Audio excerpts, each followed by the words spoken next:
Hi hello ನಮಸ್ಕಾರ friends, ನೀವು ನೋಡ್ತಾ ಇದ್ದೀರಾ style diary YouTube channel. Friends, ನಾನಿವತ್ತು 36 ಎದೆ ಸುತ್ತಳತೆಯ 30 ಸೊಂಟ ಸುತ್ತಳತೆಯ ಬ್ಲೌಸ್ದು ಡ್ರಾಫ್ಟಿಂಗ್ ಮಾಡಿ ತೋರಿಸ್ತಾ ಇದ್ದೇನೆ. ಫ್ರೆಂಡ್ಸ್, ಇದು ಬಂದು ಬ್ರಾಡ್ ನೆಕ್ ವಿದೌಟ್ ಸ್ಲೀವ್ದು ಮಾರ್ಕಿಂಗ್. ಫ್ರೆಂಡ್ಸ್, ಇದು ಪ್ರಿನ್ಸಸ್ ಕಟ್ ಬ್ಲೌಸು. ಹೆಚ್ಚಾಗಿ ನಾನು ಯಂಗ್ಸ್ಟರ್ಸ್ಗೆ ಎಲ್ಲರಿಗೂ ಪ್ರಿನ್ಸಸ್ ಕಟ್ ಬ್ಲೌಸನ್ನೇ ಹೊಲಿದು ಕೊಡ್ತೀನಿ. ಫ್ರೆಂಡ್ಸ್, ನಾನಿಲ್ಲಿ ಬ್ಯಾಕ್ ಲೆಂತ್ 13.5 ಇಡ್ತಾ ಇದ್ದೇನೆ, ಅಂದರೆ 13 ಇಂಚಸ್ ಲೆಂತ್.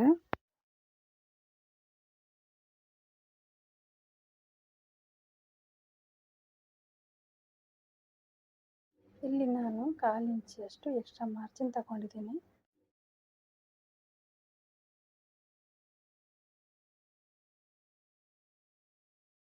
ಆನಂತರ 13.5 13.5 ಇಂಚಸ್ ನಾನಿಲ್ಲಿ ಬ್ಯಾಕ್ ಲೆಂತ್ ತಗೊಂಡಿದ್ದೀನಿ, ಅರ್ಧ ಇಂಚು ಸ್ಟಿಚಸ್ಸಿಗೆ. ನಾವಿಲ್ಲಿ ಶೋಲ್ಡರ್ ಲೈನ್ ಎಳೆಯುವ. ಫ್ರೆಂಡ್ಸ್, ಇಲ್ಲಿ ಶೋಲ್ಡರ್ ಲೈನ್ ಎಳೆದಾದ್ಮೇಲೆ ನಮಗೆ ಶೋಲ್ಡರ್ 13 ಇಂಚ್ ಉಂಟು. 13 ಇಂಚಿಂದ ಅರ್ಧ 6.5 ಬರ್ತದೆ. ಈ 6.5 ಇಂಚನ್ನು ನಾನು ಇಲ್ಲಿ ಶೋಲ್ಡರ್ಗೆ ಇಟ್ಟಿದ್ದೀನಿ. ಮತ್ತು 5.5 ಇಂಚಸ್ ಆರ್ಮೋಲ್ ಡೌನಿಂಗ್ ಇಟ್ಟಿದ್ದೀನಿ. ಎದೆ ಸುತ್ತಳತೆಯ 8ನೇ ಒಂದು ಭಾಗ ನಾನು ಆರ್ಮೋಲಿಗೆ ಇಟ್ಟಿದ್ದೀನಿ. ನಾನಿಲ್ಲಿ ಎದೆ ಸುತ್ತಳತೆ 8.5 ಇಡ್ತಾ ಇದ್ದೀನಿ. ಅಂದರೆ ಅಪ್ಪರ್ ಬ್ರೆಸ್ಟ್ 34 ಇದೆ, ಆದ ಕಾರಣ ನಾನು 34 4ಅಲ್ಲಿ ಡಿವೈಡ್ ಮಾಡಿ 8.5. ಇಲ್ಲಿ ಸೊಂಟ ಸುತ್ತಳತೆ ಸ್ವೀಟ್ ಸುತ್ತಳತೆ 30 ಬಂದಿದೆ. 34ಅಲ್ಲಿ ಡಿವೈಡ್ ಮಾಡಿ 7.5 ಬರ್ತಾ ಇದೆ. ಬ್ಯಾಕ್ ಫ್ಲೀಟ್ಗೆ 1/2 ಇಂಚಸ್ ಇರ್ತೇನೆ, ಮತ್ತು 2 ಇಂಚಸ್ ನಾನು ಎಕ್ಸ್ಟ್ರಾ ಮಾರ್ಜಿನ್ಗೆ ಇಡ್ತಾ ಇದ್ದೇನೆ. ನಾನಿಲ್ಲಿ ಬ್ಯಾಕಿಗೆ 1/2 ಇಂಚ್ ಮಾತ್ರ ಫ್ಲೀಟ್ಗೆ ಇಡ್ತಾ ಇದ್ದೇನೆ. ಯಾಕಂತ ಹೇಳಿದರೆ ಇದು ಬ್ಲೌಸ್ ತುಂಬ ಬ್ರಾಡ್ ಆಗಿದೆ, ಅದಕ್ಕೋಸ್ಕರ. ಫ್ರೆಂಡ್ಸ್, ನಾನಿಲ್ಲಿ ಬ್ಯಾಕ್ ಫ್ಲೀಟಿಗೆ 8 ಇಂಚದ್ದು ಮಿಡ್ಲ್ ಪಾಯಿಂಟ್ 4 ಇಂಚಿಗೆ ನಾನು ಇಲ್ಲಿ ಡಾಟ್ ಹಾಕ್ತಾ ಇದ್ದೇನೆ. ಬ್ಯಾಕ್ ಫ್ಲೀಟ್ ಎಷ್ಟು ಹೈಟಿಗೆ ಬೇಕು ಅಂತ ಹೇಳಿದರೆ 3.5 ಇಡ್ತಾ ಇದ್ದೇನೆ ಮಾಮೂಲಾಗಿ. ಬಟ್ ಇದಕ್ಕೆ ಬ್ರಾಡ್ ನೆಕ್ ಆಗಿರೋದ್ರಿಂದ ಅದು ಇಡೋದು ಬೇಕಾಗಿಲ್ಲ. ಇಲ್ಲಿ ನಾನು ಬ್ಯಾಕ್ ನೆಕ್ 2 ಇಂಚಸ್ ಇಡ್ತಾ ಇದ್ದೇನೆ. ಇಲ್ಲಿ ಫ್ರೆಂಡ್ಸ್, ನಾನು ಶೋಲ್ಡರ್ನ ಅರ್ಧ ಭಾಗ ಮಾಡಿ ನಿಮಗೆ ನೆಕ್ಕಿದ್ದು ವಿಡ್ತ್ ಇಡ್ತಾ ಇದ್ದೇನೆ. ಸರಿಯಾಗಿ ಗಮನಿಸ್ಕೊಳ್ಳಿ. ಶೋಲ್ಡರ್ದು ಅರ್ಧ ಭಾಗ ಲೆಕ್ಕ ಮಾಡಿ ವಿಡ್ತ್ ಇಟ್ಟೆ, ನೆಕ್ ವಿಡ್ತ್. ಬಟ್ ಅದರಲ್ಲೂ ಕೂಡ ಒಂದು ಲೆಕ್ಕ ನೋಡಿ. ಈ ಶೋಲ್ಡರ್ ಬಂದಿರೋದು ಎಷ್ಟು 3 ಇಂಚಸ್ ಏನೋ 2 ಇಂಚಸ್ ಏನೋ ಬಂದಿದೆ. ಈಚೆ ಸೈಡಿಂದ 1 ಇಂಚ್ ಈ ಕಡೆಯಿಂದ ತೆಗಿತಾ ಇದ್ದೇನೆ, 1 ಇಂಚ್ ಈ ಕಡೆಯಿಂದ ತೆಗಿತಿದ್ದೇನೆ, ಮೈನಸ್ ಮಾಡ್ತಿದ್ದೇನೆ. ಇದು ಯಾಕೆ ಈ ಥರ ಮಾಡ್ತಿದ್ದೇನೆ ಅಂತ ಹೇಳಿದರೆ, ನಮಗೆ ಇಲ್ಲಿ ನಮಗೆ ಶೋಲ್ಡರ್ 1 ಇಂಚಲ್ಲಿ ಸಿಗಬೇಕಾಗಿದೆ. ಅದಕ್ಕೋಸ್ಕರ ನಾನು ಇಷ್ಟು ಸಪೂರವಾಗಿ 1 ಇಂಚ್ ಬರುವ ಹಾಗೆ ಮಾರ್ಕಿಂಗ್ ಮಾಡ್ತಾಯಿದ್ದೇನೆ. ಇಲ್ಲಿ ನೋಡಿ, ನೆಕ್ ವಿಡ್ತ್ ನಾನು ಮೇಲ್ಗಡೆಯಿಂದ ಎಷ್ಟು ಇಟ್ಟಿದ್ದೇನೋ ಅಷ್ಟೇ ನಾನು ಕೆಳಗಡೆಯಿಂದ ಕೂಡ ಇಟ್ಟು ಮಾರ್ಕ್ ಮಾಡ್ತಾ ಇದ್ದೇನೆ.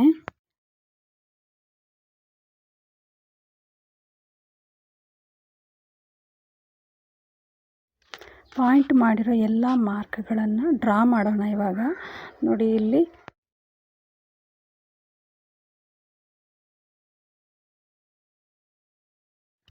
ಇಲ್ಲಿ ಎಕ್ಸ್ಟ್ರಾ ಮಾರ್ಜಿನ್ ಮಾಡಬೇಕು, ಮತ್ತು ಆರ್ಮೋಲ್ ಡ್ರಾ ಮಾಡಬೇಕು.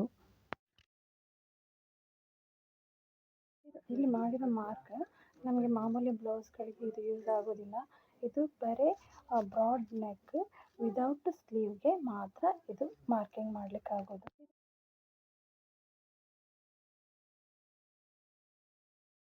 ಮಾರ್ಕ್ ಮಾಡಿರೋ ಎಲ್ಲ ಲೈನ್ಸ್ಗಳಿಗೂ ಕೂಡ ನಾವು ಶೇಪ್ ಕೊಡೋಣ. ನೋಡಿ, ಇಲ್ಲಿ ಬ್ಯಾಕ್ ನೆಕ್ ಶೇಪ್ ಕೊಡ್ತಾ ಇದ್ದೇನೆ.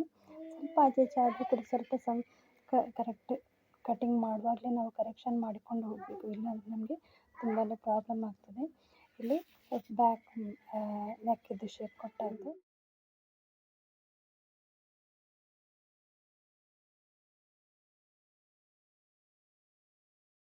ಇಲ್ಲಿ ಬ್ಯಾಕ್ ಶೇಪ್ ಕೊಟ್ಟಾಯಿತು. ಇವಾಗ ಆರ್ಮೋಲ್ ಶೇಪನ್ನು ಕೊಡ್ತಾ ಇದ್ದೇನೆ. ನೋಡಿ ಫ್ರೆಂಡ್ಸ್, ಇಲ್ಲಿ ನಾವು ಕಟ್ಟಿಂಗ್ ಮಾಡೋದಕ್ಕಿಂತ ಮುಂಚೆ ನಮ್ಮ ಡ್ರಾಫ್ಟಿಂಗ್ ಕರೆಕ್ಟಾಗಿ ಬಂದರೆ ಮಾತ್ರ ನಮ್ಮ ಸ್ಟಿಚಿಂಗ್ ಪರ್ಫೆಕ್ಟಾಗಿ ಬರೋದಕ್ಕೆ ಸಾಧ್ಯ. ಇಲ್ಲಿ ನೋಡಿ, ನನಗೆ ಅರ್ಧ ಇಂಚು ಶೋಲ್ಡರ್ ಬೇಕಾಗಿತ್ತು, ಡೌನಿಂಗ್ ಮಾಡಬೇಕಾಗಿತ್ತು. ನೋಡಿ, ಇಲ್ಲಿ ಮಾಡ್ತಾ ಇದ್ದೇನೆ.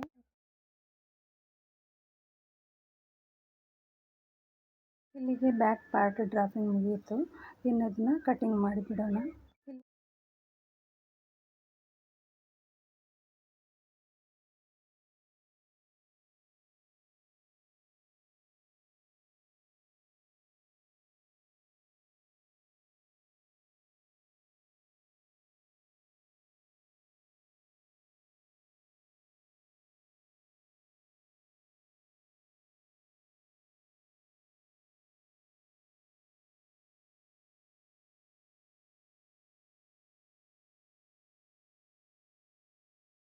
ಫ್ರೆಂಡ್ಸ್, ಇಲ್ಲಿ ನೋಡ್ಬೋದು ನೀವು, ಆರ್ಮೋಲ್ ಕಟ್ ಮಾಡುವಾಗಲಿ ಬ್ಯಾಕ್ ನೆಕ್ ಕಟ್ ಮಾಡುವಾಗಲಿ ನಾನು ಎಕ್ಸ್ಟ್ರಾಸ್ ಇಟ್ಟು ಕಟ್ಟಿಂಗ್ ಮಾಡ್ತಾಯಿದ್ದೇನೆ. ಅಂದರೆ ನಾನು ಡ್ರಾ ಮಾಡುವಾಗಲೇ ಎಕ್ಸ್ಟ್ರಾ ಇಡಲಿಲ್ಲ, ನಾನು ಕಟ್ಟಿಂಗ್ ಮಾಡುವಾಗ ಎಕ್ಸ್ಟ್ರಾ 1/4 ಇಂಚಿನಷ್ಟು ಇಟ್ಟು ಕಟ್ಟಿಂಗ್ ಮಾಡ್ತಾಯಿದ್ದೇನೆ.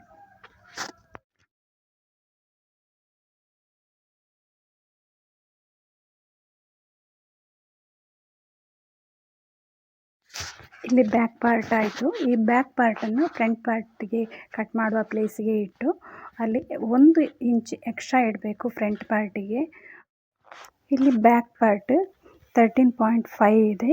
ನಾನು ಫ್ರಂಟ್ ಪಾರ್ಟ್ಗೆ 1 ಇಂಚ್ ಎಕ್ಸ್ಟ್ರಾ ತಗೊಳ್ತೀನಿ, ಅಂದರೆ 14.5 ಇಂಚಸ್.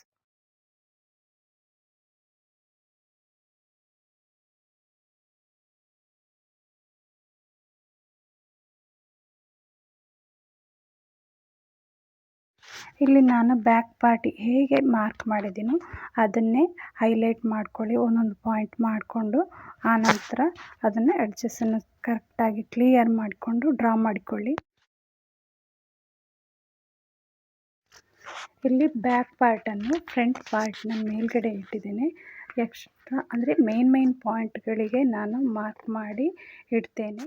ಇಲ್ಲಿ ಫ್ರಂಟ್ ಪಾರ್ಟಲ್ಲಿ ಆರ್ಮೋಲ್ ಕೂಡ ಚೇಂಜಸ್ ಆಗಲಿಕ್ಕಿದೆ, ಫ್ರಂಟ್ ನೆಕ್ ಕೂಡ ಚೇಂಜಸ್ ಆಗಲಿಕ್ಕಿದೆ. ನಮಗೆ ಇಲ್ಲಿ ಫ್ರಂಟ್ ಪಾರ್ಟ್ ಮತ್ತು ಬ್ಯಾಕ್ ಪಾರ್ಟಲ್ಲಿ ಚೇಂಜಸ್ ಮೇನ್ ಏನಂತ ಹೇಳಿದರೆ, ಬ್ಯಾಕ್ ಪಾರ್ಟಿಗೆ ನಾವು ಅಪ್ಪರ್ ಬಸ್ಟಿದು ಮೆಜರ್ಮೆಂಟ್ ತಗೊಳ್ತೇವೆ, ಫ್ರಂಟ್ ಪಾರ್ಟಿಗೆ ಬಸ್ಟಿದು ಮೆಜರ್ಮೆಂಟ್ ತಗೊಳ್ತೇವೆ. ಇಲ್ಲಿ ಬ್ಯಾಕ್ ಪಾರ್ಟಿಗೆ ನಾವು ಸೀಟಿಗೆ 1/2 ಇಂಚ್ ತಗೊಳ್ತೇವೆ ಎಕ್ಸ್ಟ್ರಾ ಫ್ಲೀಟಿಗೆ ಅಂತ, ಬಟ್ ಇಲ್ಲಿ ನಮಗೆ ಫ್ರಂಟ್ ಪಾರ್ಟಿಗೆ 2 ಇಂಚಸ್ ತಗೊಳ್ತೇವೆ.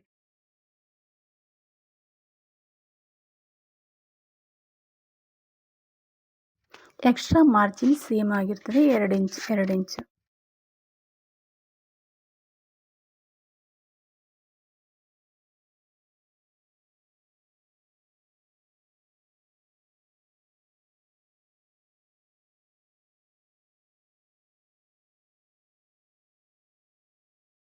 ಇಲ್ಲಿ ನಾವು ಬ್ಯಾಕಿಗೆ ಆರ್ಮೋಲ್ ಪಾಯಿಂಟಿಂದ 1.5 ಇಂಚ್ ತಗೊಂಡ್ರೆ, ಫ್ರಂಟಿಗೆ ನಾವು 1/2 ಇಂಚ್ ಮಾತ್ರ ತಗೊಳ್ತೇವೆ.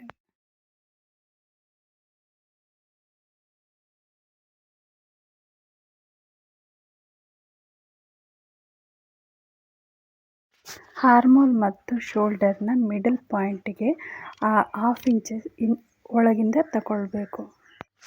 ಆಮೇಲೆ ಇಲ್ಲಿ ಕರೆಕ್ಟಾಗಿ ಶೇಪ್ ಮಾಡ್ಕೊಳ್ಳಿ.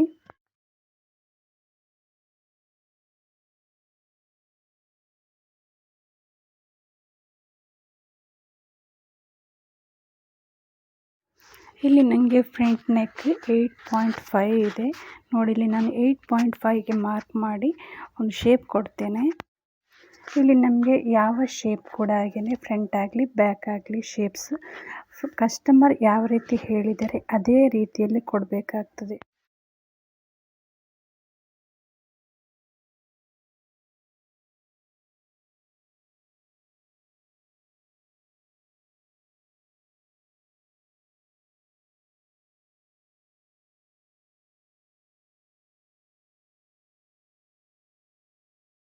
ನಮಗಿಲ್ಲಿ ಬಸ್ಟ್ ಪಾಯಿಂಟ್ 9.5 ಇದೆ.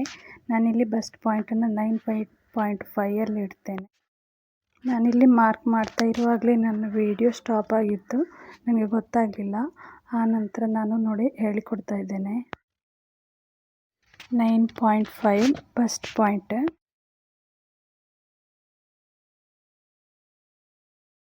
ಬಸ್ಟಿದ್ದು ಮಿಡಲ್ ವಿಡ್ತ್ 8 ಇಂಚಸ್ ಇರ್ತದೆ, ಅದರ ಅರ್ಧ 4 ಇಂಚಸ್ 4 ಇಂಚಸ್ ಇಡ್ತಾ ಇದ್ದೇನೆ. ಮೇಲಿಂದ 1/2 ಇಂಚು ಕಡಿಮೆ ಮಾಡಿ ಕೆಳಗಿನ ವಿಡ್ತಿಗೆ ಇಡಬೇಕು 3.5. ಆಮೇಲೆ ಚೆನ್ನಾಗಿ ಶೇಪ್ ಕೊಟ್ಕೊಳ್ಳಿ. ನಾವಿಲ್ಲಿ ಶೇಪ್ ಕೊಡುವಾಗ ಹಾರ್ಮೋಲ್ನ ಮಿಡಲ್ ಪಾಯಿಂಟಿಂದಲೇ ಶೇಪ್ ಕೊಡಬೇಕು. ನಾನಿಲ್ಲಿ ಬಸ್ಟ್ ಪಾಯಿಂಟಿಗೆ 2 ಇಂಚಸ್ ತಗೊಳ್ತಾ ಇದ್ದೇನೆ. ಆನಂತರ ಅಪ್ಪಿಗೆ 1.5 ಇಂಚಸ್ ತಗೊಳ್ತೇನೆ. ಆನಂತರ ಶೇಪನ್ನು ಕವರ್ ಮಾಡ್ತೇನೆ. ನಾನಿಲ್ಲಿ ನಿಮಗೆ ಸ್ಲೋ ಆಗಿ ಮಾರ್ಕಿಂಗ್ ಮಾಡಿ ತೋರಿಸ್ತಿದ್ದೇನೆ, ಯಾಕಂದರೆ ನಿಮಗೆ ಚೆನ್ನಾಗಿ ಅರ್ಥ ಆಗಲಿ ಅನ್ನೋ ಕಾರಣಕ್ಕೋಸ್ಕರ.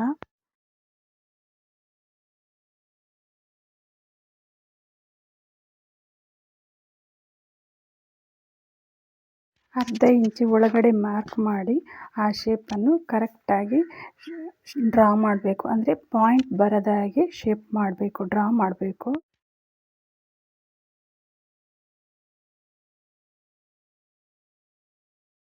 ನಾವಿಲ್ಲಿ ಎಷ್ಟು ಚೆನ್ನಾಗಿ ಶೇಪ್ ಕೊಡ್ತೇವೋ ಕಟಿಂಗ್ ಮಾಡಿದ ಮೇಲೆ ನಾವು ಸ್ಟಿಚಿಂಗ್ ಮಾಡುವಾಗ ಅಷ್ಟೇ ಚೆನ್ನಾಗಿ ಶೇಪ್ ಕರೆಕ್ಟಾಗಿ ನಿಲ್ಲುತ್ತೆ ಬಸ್ಟಲ್ಲಿ.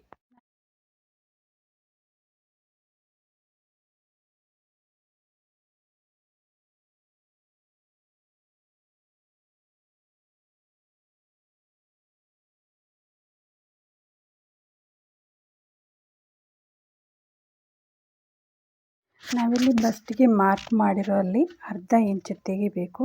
ಆನಂತರ ಲಾಸ್ಟ್ ಮಾರ್ಜಿನಲ್ಲಿ ಕೂಡ 1 ಇಂಚಿಗೆ ಮಾರ್ಕ್ ಮಾಡಿ ಆ ಪ್ಲೇಸನ್ನು ಕಟ್ ಮಾಡಿ ತೆಗಿಬೇಕು. ಆವಾಗ ನಮಗೆ ಚೆನ್ನಾಗಿ ಶೇಪ್ ಬರುತ್ತೆ. ನಾನಿಲ್ಲಿ ಏನಿಲ್ಲಿ ಪಾಯಿಂಟ್ ಮಾಡಿದ್ದೇನೆ, ಮಾರ್ಕ್ ಮಾಡಿದ್ದೇನೆ, ಅದನ್ನು ಡ್ರಾ ಮಾಡಿ ಕಟ್ ಮಾಡಿ ತೆಗೆದ್ರೆ ಆ ಪ್ಲೇಸಲ್ಲಿ ನಮಗೆ ಫ್ಲೀಟ್ಸ್ ಎಡ್ಜಸ್ ಫ್ರಿಲ್ ಥರ ಬರೋದಿಲ್ಲ. ಇಲ್ಲಿಗೆ ನಮ್ಮ ಫ್ರಂಟ್ ಪಾರ್ಟ್ ಮಾರ್ಕಿಂಗ್ ಮುಗೀತು. ಇನ್ನು ಇದನ್ನು ಜಾಗರೂಕತೆಯಲ್ಲಿ ಕಟ್ಟಿಂಗ್ ಮಾಡಿ ತೆಗಿಬೇಕು.